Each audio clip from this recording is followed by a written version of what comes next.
காட்டுக்குள்ள ராணியோட ஆவி உலாத்துதுங்க எல்லாரும் சொல்றாங்கம்மா. ஒரு சக்தி இருக்கு சாமி, ரொம்ப உக்கிரமா இருக்கு சாமி. அந்த வீட்டில் யூனிட் படமே எடுத்துருக்கிறான், அங்கெல்லாம் இருக்க முடியாது. இந்த வீட்டில் ஏதோ ஒன்று பெருசாக நடந்தது. இந்த பையன் நம்ம அதை மறைக்கிறான் சார். அரண்மனையில் யாரும் இருக்காது சார், உடனே காலி பண்ணுறேன் சார், இல்லைன்னா எல்லாரும் உயிருக்கு ஆபத்து.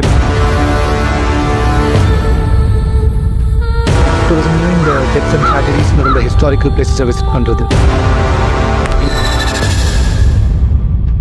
இங்கெல்லாம் டூரிஸ்ட் வந்து ஒரு அட்வென்ச்சரஸ் அண்ட் த்ரில்லிங் எக்ஸ்பீரியன்ஸ்க்காக பேப்பர் ஸ்டே பண்ணுவாங்க.